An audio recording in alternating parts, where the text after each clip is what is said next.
I was invited to go to a recording session. He was recording an album that he did called Crosby, which was his first solo album that he'd done after 20 years. And I walked in with no expectations at all.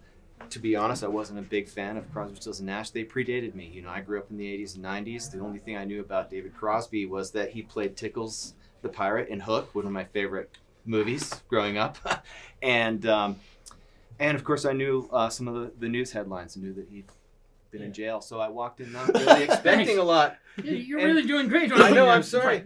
But I walked in and I was like, wow, this is great. A guy in his nucleus writing an album with a bunch of young musicians. And my first question was like, why now? What's making this happen? So I asked him, I was like, we should do like a short film about you doing this album. And the minute I sat him down to just get on camera, start talking, it was like that album was a bridge to all of this amazing past. And that's how the journey began. We didn't really make a decision about it. We started out just talking about this one record, and we found, that we communicate really well.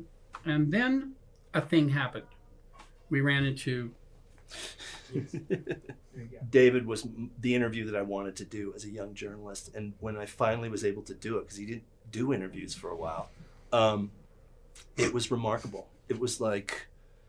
I didn't need to convince him to be honest. He's just honest, and he answers your questions beautifully, and that has not changed over time. So I was happy to jump in with these guys and let me interview him, and it started like that. They're both friends of mine, and they both are merciless.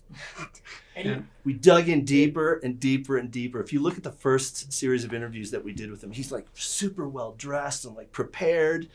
And we just dig deeper and deeper. And by the end, we're close in. He's really thinking about stuff. We're leaving the camera on him while his thought process is going. And it's just, we'll talk about him like he's not here. You can't take your eyes off him. Mm-hmm. And as he's telling you these stories, you're riveted. And so this was this thing where we didn't need a lot of talking heads. It's let him tell his story and get out of the way.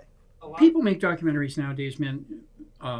Not all the time, but largely by inviting every famous person they ever met to step in front of a camera and say how cool they are. And then you can use all their names in the advertising. Mm-hmm. It's a really old way to do it. We didn't want to do that. Yeah. We wanted to, if we were going to do it at all, we wanted to do it. Mm-hmm. We wanted to give you a viewpoint into a guy that revealed him to you. If that's what you wanted to see, a documentary about a guy, then you're curious about him. And you don't want to see a laundered version. Mm-hmm. Those people that turn the camera on and off, that's a laundered version. That's them presenting to you a constructed picture, a myth. Mm-hmm. I don't want to do that. Right. I know I'm flawed, and I know I've made tons of mistakes and stuff. I try really hard to be a decent human being now, and I try really hard to make good art. Mm-hmm. That's all I'm credited for. These guys are willing to give me that, but they're not willing to give me any place to hide. Yeah. And that's good. When I joked about there being no place to hide, I wasn't kidding. He asked me the single hardest question I've ever been asked in any interview ever in my life. And I had to be honest and give him an answer. And it hurt. And the cathartic effect is good. You lighten your load by doing this. Mm-hmm. It gives you a chance to consider what you've done and, more importantly, learn from it. Yeah. That's our aim, is learning. And any good doc is to teach you things.